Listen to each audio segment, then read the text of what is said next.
Coach probably doesn't let you hear it at practice, but he said this week that the toughness of this team is getting a little bit better, and he said still a 1 on the scale of where he'd like to see it. But with the way that's progressing, I mean, how much is that going to be a matchup against a tough team like Kansas State? Important is that going to be? You know, throughout the course of the summer and the fall, you know, the new guys always have questions about what the tough teams are and who's always hard to play with, and my first answer is always Kansas State.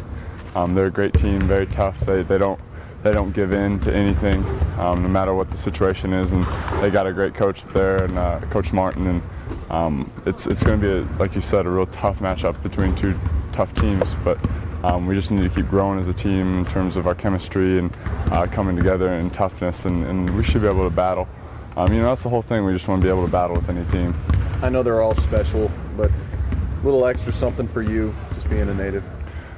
Yeah, Kansas State, you know, it's always nice playing against the home team. It'll be even nicer going back up, but you know, once it comes down to game time, once the tip-off comes, that all kind of goes to the wayside, and all that matters is getting the ball in the basket and keeping the other team from scoring. So you're right, they're all pretty special, and you know, as we count down, it's just kind of count down to the last game of my career, my college career.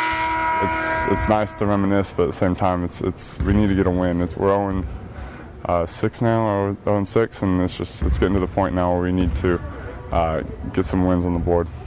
Did something click for you on Saturday? You know, I think part of it was just having a little bit more confidence and stuff like that, and just you see one drop, it helps a little bit, and then you know, my teammates did a good job of giving me the ball where I could score and things like that, and getting to the free throw line always helps too. But you know, as much fun as it was to kind of get back on a roll and back on track offensively, like I said, wins are more important in this league. Wins will get you to the NCAA tournament. So, you know, right now the only way we're looking at getting there is Big 12 tournament, and hopefully we'll hit our stride when we need to at the end of the season.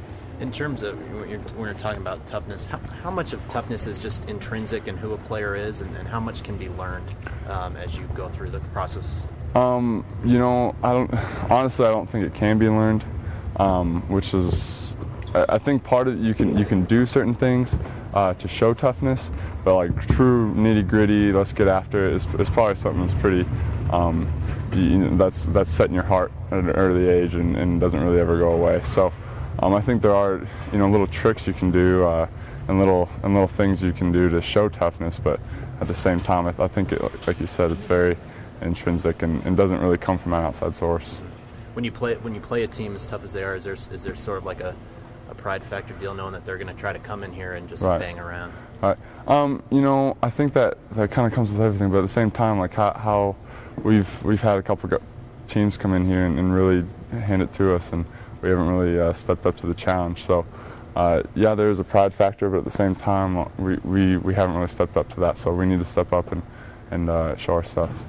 Can you talk about the improvement you saw in the over the weekend? He had a good game, and that's the way he needs to play for us all the time on the offensive end. He's very capable of doing that, and it was good to see him get a few shots to go down. Now he's got to do a little bit better job on the defensive end. But the one thing you know about Lou is he's always trying, and I've never coached a more conscientious player. He's tried to do everything we want him to do. Have the results been what we wanted? Absolutely not for him nor our team.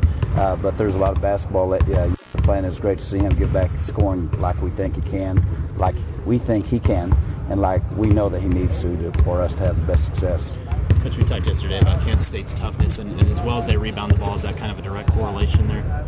I think so. I mean, I think they do a real good job of coaching rebounding, and then I think they do a good job of recruiting to that, and I think that they obviously stress it a lot. You know, probably every single possession in their practices, because you can't do that. It's not natural to do what they do, and you have to applaud them for it. They've been good. It's not just this team that's been good. It's every team that coach has had. So they do a fantastic job of getting those guys close to the board, and when they do miss, they do a great job of really competing and try to get another shot for their team. Can you talk about Magruder a little bit? Yeah, good player. I mean, they've got a lot of good players. They've done a good job of continuing on when they started with Beasley and those guys, and they've done a fantastic job as far as continuing to recruit good players. And Magruder's a very, very good player, very athletic guy. He can beat you inside, he can beat you outside, he can beat you on the defensive end. Just an outstanding player. I know all you guys are intense on the sidelines, but as coaches, but is there something different about Frank Martin? I don't know. I mean, all I know is his teams are always prepared. When you see him on tape, we played him before when I was at Kentucky, and his teams are always prepared, and they always play hard. And I really do have great admiration for them because of how hard they play. So coaches don't see all the things that other people do. Coaches are concentrating on their team on the court, and you might not see what everybody else is doing. That's the least thing that you need to be concerned about. But he is an intense guy. He's got a high school background like I do, and he's done a fantastic job since he's become a head coach. When you talk about toughness, a lot of it obviously isn't just an intrinsic thing that people have in themselves. How much of it can be coached, and how much of it is due to experience? And you just kind of learn what it does take to to compete at this level. Yeah, I mean, all those things are part of it, I believe. I think that sometimes, some guys are just tougher than others when they walk in the door, but I don't think that they're ever finished products in that respect. And so I think a lot of it has to do with the philosophy of the coach, of which you're playing, whether it's a football, baseball, basketball, whatever sport you might be playing. That a coach teaches that, appreciates that, and understands that championship teams are tough. Look who's playing in the Super Bowl right now, and those teams are tough, and not only talented but tough. But I do think that you may not go from being the softest guy in the world to the toughest guy in the world, but I think that you can drastically improve with just stressing and stressing every single play, and to be physical. Experience comes in because you're able to use the shortcuts that you've been taught over time, and that's what experience is knowing how to get positioned for a rebound, and knowing how to push off with your hips instead of your arms and not get called for a foul, and so that's what experience does for you. It teaches those little shortcuts that make you a better player.